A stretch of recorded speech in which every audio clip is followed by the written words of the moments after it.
All right, it's saying I'm live on my end. Mind All checking the right. audio for me real quick. See here. All right. Says we're live here. I'd say the audio's good. Perfect. Wow, that's weird. Yeah, the repetition. Anyway. By the way, my name is Michael Price. This is, I'm Dylan Sutterth.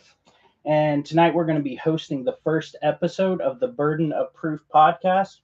And it's going to be part one, and it's going to be called The Flaw. So I've been working on a book series called the Burden of Proof series. And the whole idea is that many of us have been raised in an environment where we have inherited all kinds of beliefs. Yeah, this is not just limited to political and religious. I mean, it expands to a lot of things in life, as I've found since Michael and I have started the conversations that we now have rather frequently.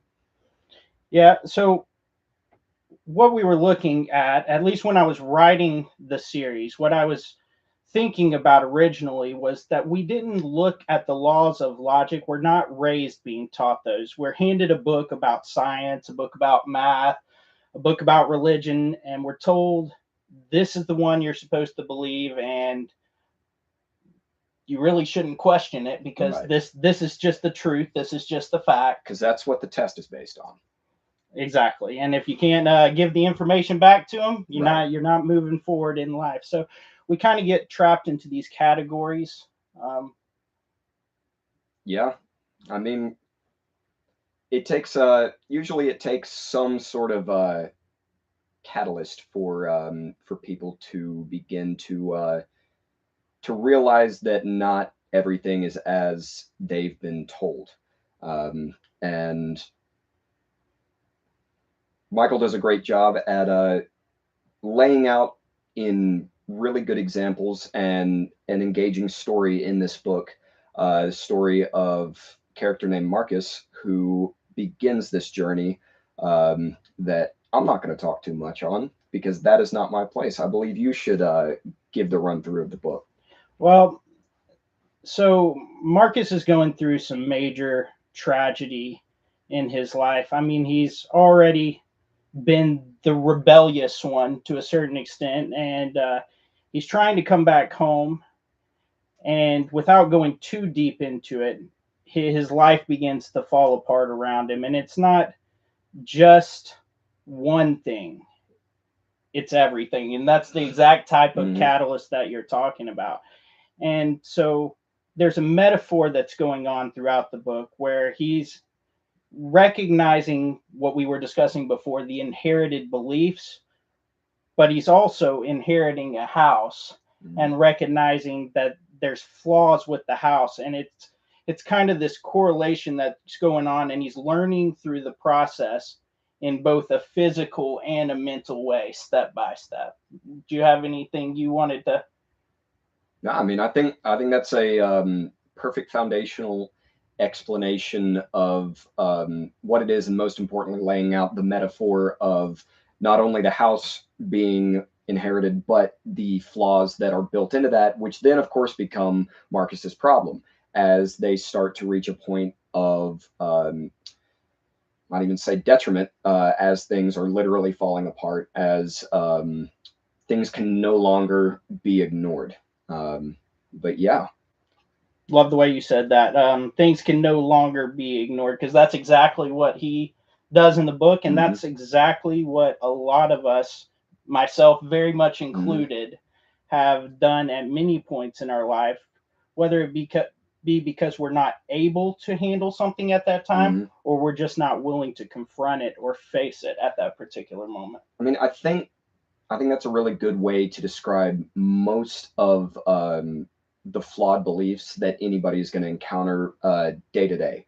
Uh, an important aspect of Marcus is that he is a recovering alcoholic, and a lot of at a lot of points in the story, it references him lying to himself and believing that he was not an alcoholic or that he could do this or that, but the alcohol in turn comes to inhibit that. And that's something that everybody's going to face day to day. Maybe not exactly in the context of alcohol or addiction in that way, but a variety of other things where you build your own perception to create an easier reality to live in. Although it is not true, you make yourself believe these things for sake of things being easier to walk through.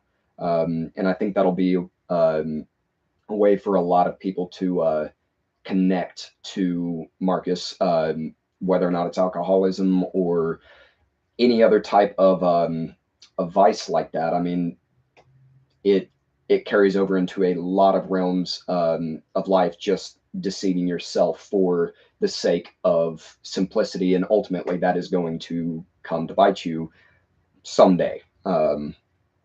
I mean, we definitely have to accept certain truths in Mhm. order to even function. Well, You they know, say the first step to recovering from an addiction is to admit that you have a problem. I've never gone through AA or anything like that, but I mean that makes sense. It's the realization. It's you got to realize it before you can come to terms with it, and then begin to change that. absolutely. So, what I call this in the book is kind of the process of backward thinking. And so it's like starting out with the conclusion and then working your way backwards, looking at the evidence and kind of twisting it, maybe Hmm. not directly, but metaphorizing it, doing whatever you have to Hmm. do to get it to the Hmm. claim to fit and match your conclusion. I believe you gave a different word for that the other day when we were having a conversation. I'm not gonna lie, I don't remember though. It happens. It happens. But the idea is that each and every one of us are probably guilty of this. I know I've been guilty of this. And it also, a lot of times, is accompanied by cherry picking. Yeah, When I you mean it's got, almost instinctual though, because of the discomfort that is brought by having to come to terms with the reality that you've lived in indeed being false. That is deeply, deeply unsettling. So naturally, you're going to want to avoid that. But I mean, the cherry picking, that's exactly right. You see it in relationships all the time. People will have a toxic significant other, and people from the outside are like, hey, this person treats you terribly. And they say, but they're sweet when they want to be, and things like that. I mean, it's as simple as that. They choose to see only the good in these people, although they are objectively not a very good person. They choose to see only the good things, and then in their eyes, that is a good person, despite all of the trouble and the bad things that they put them through on a daily basis. And of course, that expands to a variety of things. I mean, when I was a kid, my brother convinced me Britney Spears was my cousin. That was not true at all. But in that moment, I thought that was super cool. Then it sucked to learn that that was, in fact, not the case. but just like that belief that you Hmm. inherited when you were a kid, I mean, there's a ton of them that aren't by necessity bad. Okay. So Right. I don't want to throw out the idea that everything you inherited is and just say Yeah. everything's a Yeah. lie and throw it all out, start over. It's Talk about more unsettling. Yeah. it's more like there are certain things that you learned that are necessary. For Hmm. example, not touching the stove, Hmm. right, when you're a kid, or not Hmm. running in the street. There are these beliefs that are based on valid statements, Right. valid Right. evidence that Hmm. require that you live in such a way to not stumble upon certain mistakes, Yeah. right? Okay. That is a very good point. Yeah. But at a certain point, not every statement about everything is true. And Right. at what point do you encounter that event or that Hmm. multiple steps of events that require you to start to question everything that you've inherited? That makes me wonder, though, at is it possible to define a point at which you should begin to be concerned about that? Of course, when it comes to things that affect you long term, in the relationship example, marriage would be a longer term commitment.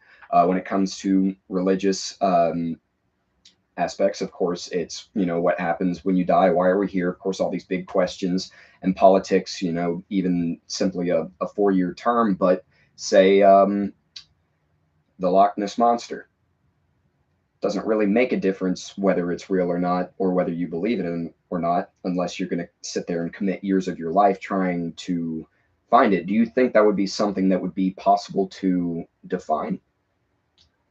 Something to define as far as the Loch Ness monster, No, or not the just Loch Ness Monster. okay. Defining the line at which something then requires it is Testing. When it becomes necessary for something to be tested for you to validate these things, or is it just something that, because there are plenty of things that it doesn't matter if they're real or not, they're just, it's nice to believe. Um, and then there are other things where it really counts. How would you say that should be approached or held in the held in your mind as you just navigate life or begin to start asking these questions?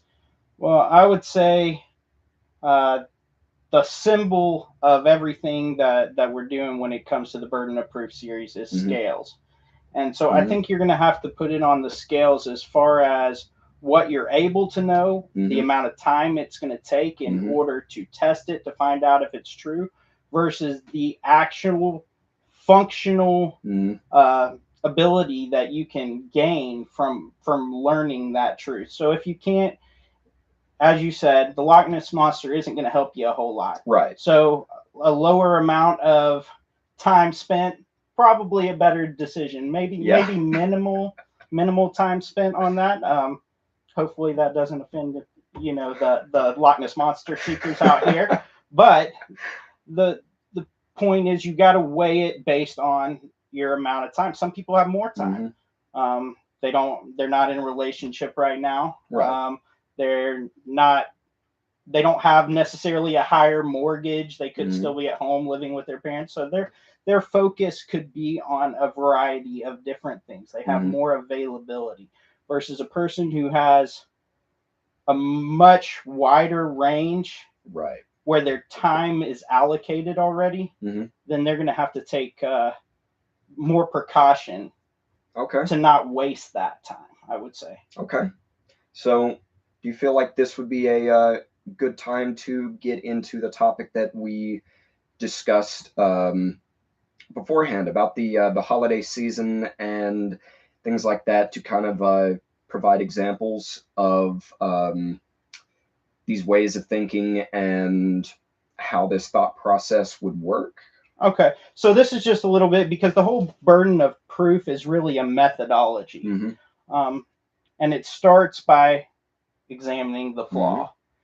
And so when it comes to this season, every single year, you've got people on all different sides, coming from all different positions when Mm-hmm. it comes to Christmas.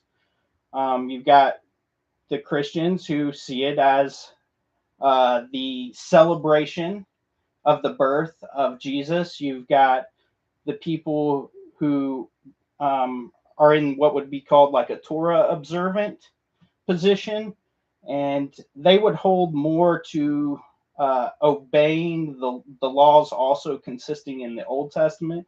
And many of them would say that this is a pagan type Mm-hmm. tradition, that it's adding to or taking away from the commandments of God.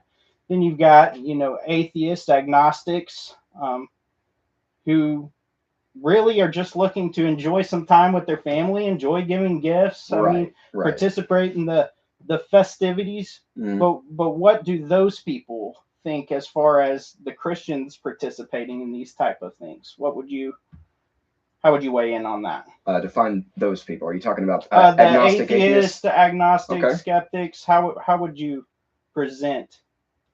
I mean, it could be argued that modern Christmas is a rather materialistic way to celebrate something that the Christians explain to be far beyond materialism. I mean, that's a point that I could see. And there's also the fact that the Bible does not talk about when Jesus was born or anything like that. But I mean, ultimately, I see it as being a good-hearted celebration of something that was, to say the least, very impactful to the Christian religion, the birth of Jesus. Mhm.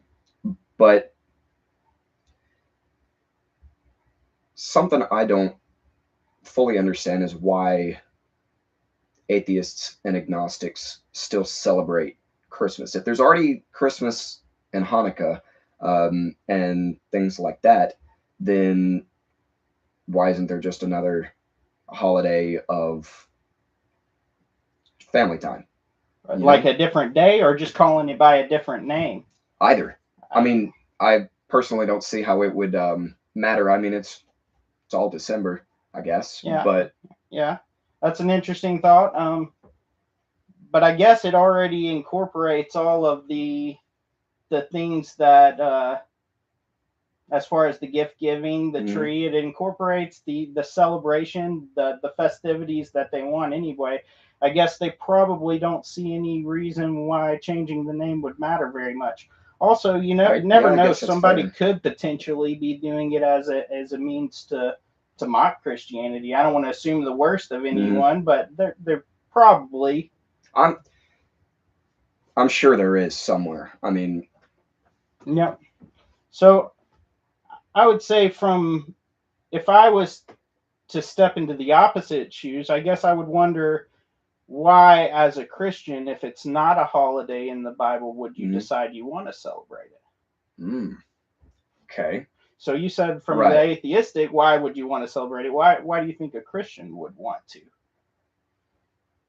Well, ultimately, the answer is because it's tradition, and they've done that every year since they were a kid. If they're raised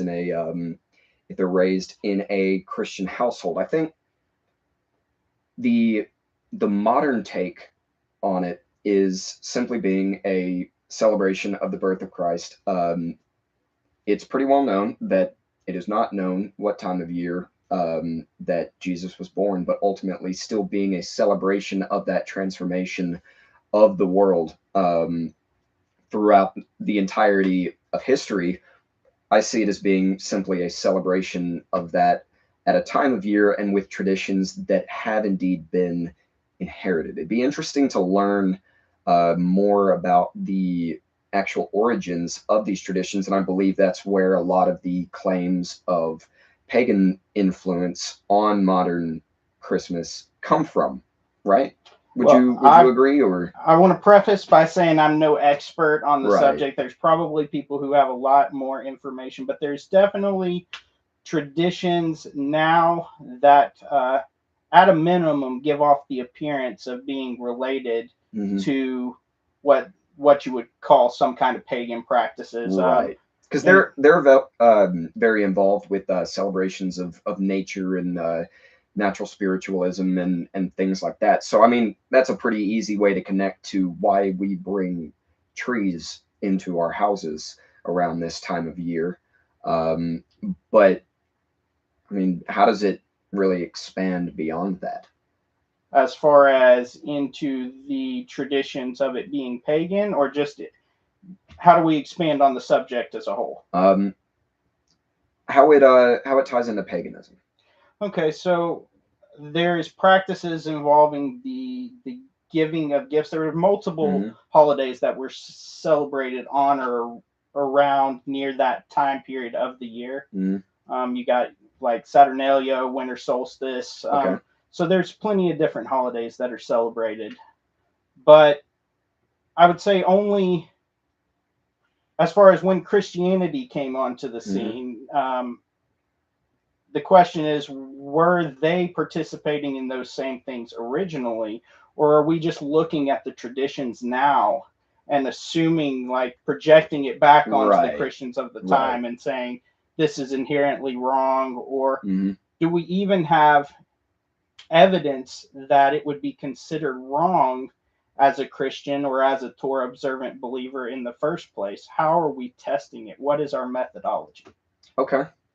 So all right, so the first thing that comes to mind on the topic of gift giving in Christianity is the three wise men: frankincense, gold, and myrrh they brought to Jesus when he was born.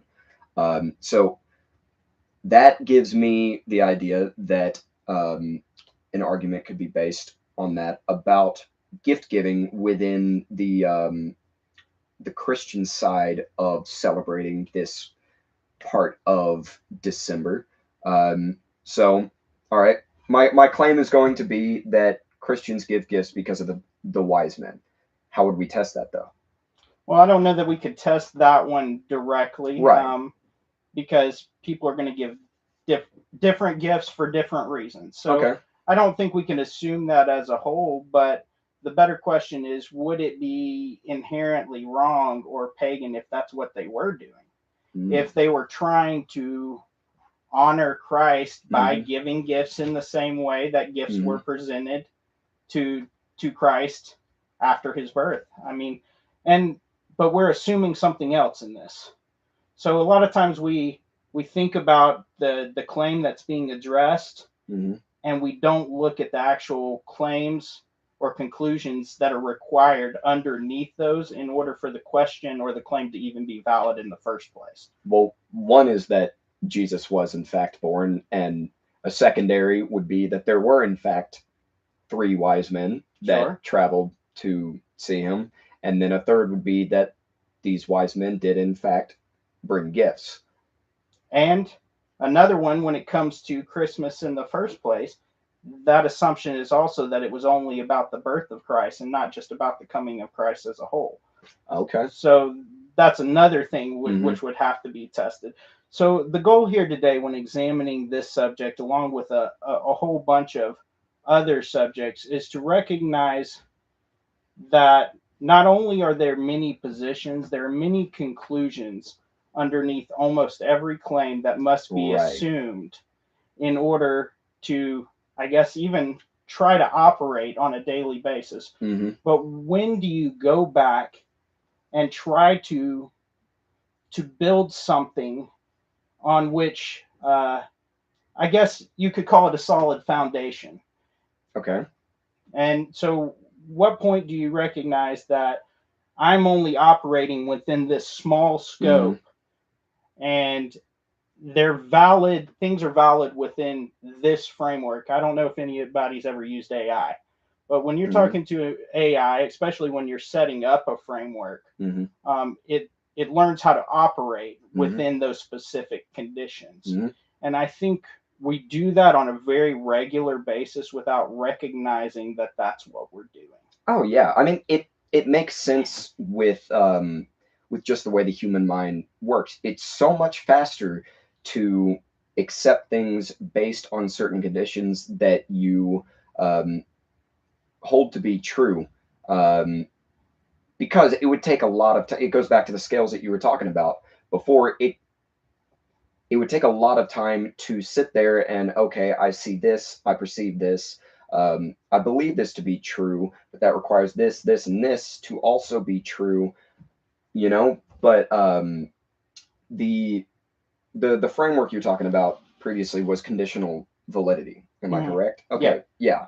So simply, it makes things go a lot faster, but ultimately, the question of when you need to really go into that, once again, I feel like turns back to the scales, right? absolutely. But I think to a certain extent, what we fail to realize is that if we wait to go back to the beginning, Mm-hmm. if we wait to build our solid foundation, how strong do you think our house is actually going to be? What if you build the house without making sure the foundation's strong? Um, Probably not very, assuming the foundation is not strong. So the question of when, Mm-hmm. it's obviously it's worth it to build your proper foundation. Nobody Right, should be able right. to. It would not be wise in any way to say let's just skip the foundation altogether. Let's Yeah. let's go build on some water real Mm-hmm. quick and see what happens, right? Or some sand. Mm-hmm. Neither one of those seem like a particularly great idea. Right. So it's more about when. Um, but wouldn't you say that anything built upon it, it would be better if you built the foundation first and Yeah. then didn't come back and have to lift your house up? Have you ever seen when you're doing a remodeling or renovation project that's so extensive that people have to jack up the side of a house and redo the foundation underneath. My goodness, no, I have not seen So that. But this is a thing that, yeah, especially with older houses, when the ground is shifted or the foundation is old or wasn't in fact done well in the first place. Right. The whole house can have to be jacked up on one side and the foundation put back underneath it. So what you're saying is sooner rather than later is always better. I mean, you said it. I would say in this particular scenario, if you're going to have to do something no matter what, and it is possible for you to do it now, I'm pretty sure all of our parents told us at one point or another, why wait till tomorrow? Like why not do it today? If you could do it right now, why not do it right now? Yeah. And I would say there's some amount of validity to that statement, but particularly when it comes to the things that you're building the rest of your life on, the rest of your beliefs, your understanding, why wouldn't you start with a wider framework that can encompass what is actually valid? Okay. No, that makes sense. So say I'd never thought of this before. Where would I begin? Well, let's go back to our example. Okay. So we are saying, and we'll use the wording I was using earlier, within the framework. All right. So within the framework that the Bible is true, not saying that it is, how would we test the claim as to whether or not Christmas would be idolatry, and whether or not what would be the burden of proof necessary in order to prove it? So okay, well, if it's framed within say the Christian sense, of course based on the Bible, first step I would say is defining what idolatry looks like and how it behaves, and then also going into the Bible and finding the story of the birth of Christ. Those would just be the two starting points that I would generally begin with. Those are good. Those are good. But have you first examined what the burden of proof even is? What is the level necessary in order to overturn it? So we're saying here, getting the particular definitions of idolatry. That's good. But what is the burden of proof concept in general? Proving that it's not idolatry, or well, I would just say in general, the concept of burden of proof is what amount of evidence is required in any given situation in order to overturn the standard that already exists. Okay. So the standard that exists, I would say, is that it's not idolatry. Well, I guess it depends on who you would ask. That's my perception. So what do you do in this case then? So now you've presented a better situation, because this is actually how all of the claims start to begin with. Before that standard can be established, you have to establish what's called a working standard. Okay. And when you do that, you're bringing claims from opposite sides, and you test them by the best methodology available, using the same criteria for each. And it may take you some time to figure out what this criteria is. But you put all the evidence on the scales according to the best criteria available, and you see which comes out being more likely, being the simpler explanation. Okay, so whether it's specifically for this example or just in a general sense, how would one begin to define this criteria? I guess it depends on what category we're talking about, because the criteria isn't going to be the same. Right. The best way, though, is to bring it down to the actual, the very rules by which the mind operates, which would be the laws of logic. Okay. So you've got the law of identity, which is just saying a thing simply is what it is. It's not something else. A rock is not a tree. Okay. And so on and so forth. Then you've got the law of non-contradiction, where a rock could not be both a rock and a tree. That is a good example. Okay. So it's basically saying a thing can't be also be its opposite at the same time in the same sense. Okay. So it could be in a different sense or at a different time, Mm-hmm. but things that are in direct opposition to each other Mm-hmm. cannot exist at the same time in the same sense. All right. All right. And then you've got the law of excluded middle, which says that a thing is either true or it's false. There is no middle ground for contradictory claims like what we're just talking about. Okay. So it So can't be kind of a rock, and kind of a tree. I would say the best example that I can come up with, and you're right there. I would Mm-hmm. say when two people are looking at a door from across the street, Okay. and one says that he thinks the door is closed, the other says he thinks the door is open. Mm-hmm. They get close, and the guy who thought the door was closed says, "Well, the door is kind of closed." Mm-hmm. And the other guy goes, "You know how I know it's not?" And he's like, "How's that?" And he throws something through the door. Oh, so the door is like cracked a The little. door is cracked, Okay. but the door I see. is still open. There Right. is no Right. middle ground to close or open. Mm-hmm. And so that's how the law of excluded middle would work. It worked the same way with like rain, for example. Okay. Somebody says it's raining and it's not raining, and then it's Mm-hmm. sprinkling outside. Well, one person goes, "Well, it's not really raining. It's kind of raining." No, it's still raining. You're Mm-hmm. still getting wet. Mm-hmm. There is no middle ground in this statement. It's either true or it's false. Okay. I see. So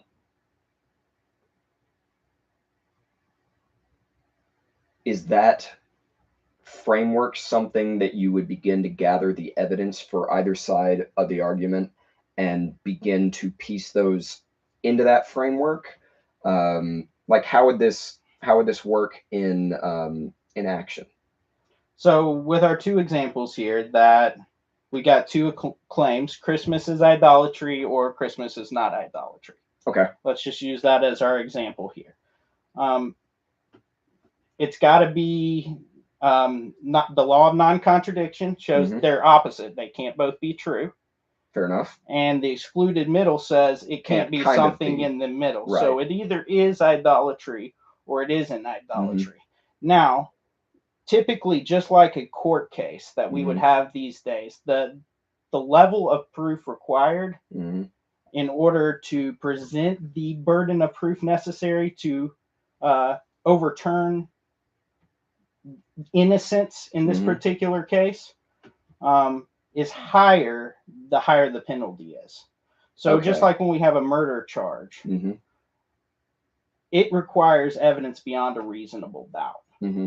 So in this case, when it comes to that, would be one of the first things that I would be testing when I'm looking at any concept is what is the level of the burden of proof required in order to overturn it. Okay. So in this case, idolatry, according to the Bible, would be deserving of the death penalty. Mm-hmm. So the same thing that we were just talking about, I would say it would have to be proven beyond a reasonable doubt. Okay. So in that case, what you originally said is Mm-hmm. the burden of proof is on the person making Mm-hmm. the claim of idolatry. I would agree with you in this particular instance because of that. Okay. So what about in the example of the door that is either opened or closed? So we walk through these three core laws of logic, um, and who who would the burden of proof be on in that example? Well, since there was no real established standard Mm-hmm. beforehand, what you need to do is establish what's called a working standard. Okay. So you bring Gotcha. both Yeah. claims to the table, Mhm. like we said, and present the evidence of each equally. In this case, it wasn't very difficult, Okay. but also applying the ideology behind Mhm. the burden of proof concept, it wouldn't take a great deal of evidence to necessarily overturn something like that because the repercussions aren't near as heavy. Right. So I see. in this particular case, I would say it's pretty obvious the door is open. I Mhm. mean, they If something put can an go through it, object yeah. specifically Yeah. through it. But the other person could still try to present a case as to why that's not open. Mhm. But then once again, you go back to your laws of logic and you refine it down and say, well, are these contradictory ideas? They say yes. Mhm. Then you say, all right, well, law of excluded middle applies, and you end up. I with see. the truth. I see. So I couldn't say that the door's only open when it's open enough that I could fit through, because then it's still open to an extent. And if a larger person than me were to make that same argument, they may not be able to fit through, but a smaller person still could, and then that just gets all sorts of in the middle between the two. And absolutely, and then you can get into more particulars. Well, someone could say it was, if air could pass through, it was never fully closed. Okay. But then Yeah. it would Yeah. be up to each who would hold the burden Right. of proof at this point. Well, I'd say the burden of proof was already suggested by our previous conversation that the door was in fact open. Now, Hmm. now this person would need to come along and show, or it was closed, right? Right. Now they would need to show why closed isn't actually closed. Okay. That makes sense. I see. Okay, and so when it comes to the whole example that we were using, it's not to say that Christmas is idolatry. Christmas isn't idolatry. The Hmm. point is that it requires the level of proof of something direct, Right. something very certain. So we have texts that say that you're not supposed to add to or take away from the commandments according to the Bible. Okay. Um, so would this be adding to? Would this be taking away? What would qualify as that? And so on and so forth. You go through the different examples, you put your Hmm. evidence on the scales, and you try to see which one holds more weight. But remembering that entire time that it would require something absolute Hmm. in order to accuse somebody of idolatry. Even more so, considering that in the Bible, someone who accused someone of idolatry, who bore false witness, they could be put to death as well. And so I don't think this would have been something that was lightly tossed around Right. at the time. It's Right. lightly tossed around today, but that's Hmm. sure not how it would have been then. Okay. Well, yeah. I mean, If nowadays the weight if is nowhere near as high, at least in a worldly sense. But I was yeah. just saying, yeah, if it were true in the first Hmm. place, if the Bible were true and the conditions were met, Right. then that would be the case. Okay. So, say, for the sake of the argument, one person believes it is idolatry, tells so and so they shouldn't be celebrating Christmas this way because it's idolatry, and then the second person is saying, "What are you talking about? This isn't idolatry. This is, you know, celebration of the birth of Christ." How would we begin that? You said, don't add to or subtract from the commandments. So I assume that is based on the Ten Commandments or all commandments given. So there's definitely a larger context Hmm. given to that. And so I'm not going to probably go into all of the different commandments. Right. I definitely think that's a subject that's going to take a whole lot longer. Okay. And once again, I think that's kind of jumping ahead on the whole burden of proof thing in Okay. general. And the reason I say that is because we hear claims all day long. God is all loving, and Hmm. then the people on the other side go, well, he can't be all loving because hell exists. Hmm. And then you got people coming back from the other side going, well, hell exists because people don't want to be with God. Right. But has anybody verified anything, or is it just a bunch of people making claims? Right. I see. And so even if we address this subject Hmm. fully to the best of our ability today, the same thing would be true that you were talking about earlier. It would only be conditionally valid. It would only be valid within our framework. Hmm. And just like I mentioned before, at what point should we go back to the beginning? Should we continue arguing over things that even if we proved would only be conditionally valid, or should we start asking the bigger questions that can lead us to something that might actually show us truth? Okay. So in the foundation example, if someone were to be pouring a new foundation, let's just say, I would argue that the first step would be to make sure the ground that you're doing that on is stable. So how would you, in a in the sense of beliefs and things like that, how do you trace things back to find what would be the ground other than whether or not we exist in the first place? Or is that the ground? Well, what I would say is, what did we find common about each one of these claims that we tested tonight? What, between Between the all of December themes or all of them? all, there's something that is common between every claim that has been made tonight. For a lot of them, it's that the Bible is true, and that, like I said, Jesus was born, so on and so forth. Um, that we're real in the first place, that anything's real. I would just put it more simply. I would say that they're contingent on another conclusion or claim that's already been made. Oh, okay. All right. Just in more simple terms. I thought you were saying there is one central conclusion there that everything could be. else. There could be. We haven't Mhm. gotten there Okay. yet. All right. But what I would say is, whether we're looking at December, as you put it, or we're looking at a house, or we're looking at anything, the beliefs we've inherited in childhood, the necessary ones, the unnecessary ones, no matter what we're looking at in any of these situations, it relies on a conclusion that hasn't been tested yet. Okay. And so you're asking, where do you start?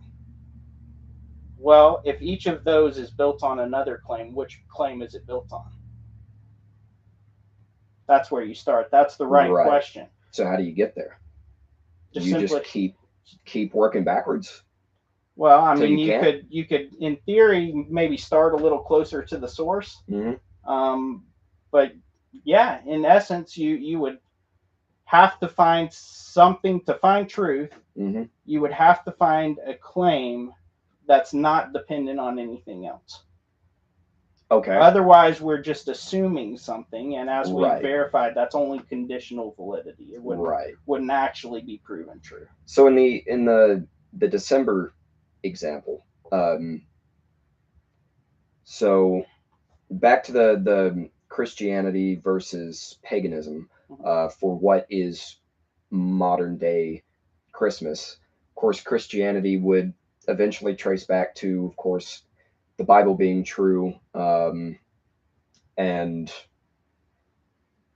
well, I guess what would go beyond the Bible being true, because God creating everything is part of the Bible.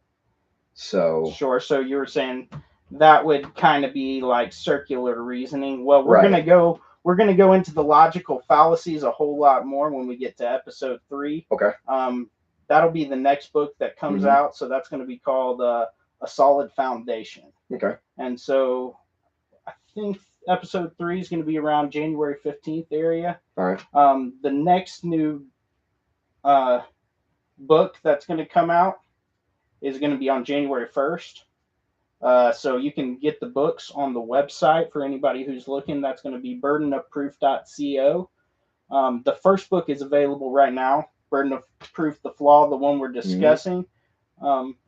So it is available free. You can download it there. The direct download should also be in the links on the YouTube page if you're looking for that. If y'all have enjoyed this podcast and this content, we would appreciate any donations you are willing, so that we can spend more time research, more time studying, more time writing to produce this type of content for you. The link for that will also be in the YouTube links. It'll say Ko-Fi, I believe. But I appreciate you coming on, Dylan. Was there anything you wanted to add about the book, or just in? Well, one thing that I want to make sure gets said is, so the nature of what we're trying to do right now, yes, it is the framework itself, but this whole process of trying to think differently and trace things back, ultimately, it's going to leave people with a lot of questions. And you did set up an email specifically for people to submit questions and things like that. It may not be something that could be gotten into right off the bat. Maybe a hard question that's just going to confuse everybody else that that is hearing a response. So may have to come later, but questions are encouraged. And what is the email? Absolutely. Burden of proof publishing at gmail.com. All right, So simple enough. you can do that, or if you're on the website, there is a contact page. If you click that email, it'll send it. It'll direct it to us as well. And like you said, we're more than happy to answer what questions we can. But at the same time, we want to apply the methodology of Right. today and not jump ahead to a Mhm. conclusion based on a claim that we haven't examined yet. So Right. as we go through this process, we're going to have another podcast. It'll probably be around the first. Okay. It could be a little bit before, a little bit after. I'll definitely put the update here on it in a day or two, and it will still be examining some of these concepts that we did today, maybe in more practical applications to our daily life, to be able to expose flaws in our own conversations, in our own ways of thinking, as well as to be able to test what other people are saying quickly, efficiently, Yeah. in such a way that it can actually bring benefit to us. All right. Yeah. I love the sound of that. And ultimately, to anybody watching, question I ask you is, what is something that you believe that you have never tested, and what beliefs is that dependent on? I mean, it's the first place to start with trying to think this way and trying to identify what is constructed, what you accept to be your reality today. And I guess that's all we can ask of you at this point. But And ourselves. And ourselves, of course. But I'm looking forward to getting into the deeper sides of this. I think it'll be a lot of fun, and I look forward to people being there along the way. And until next time, test everything and hold fast to what is true.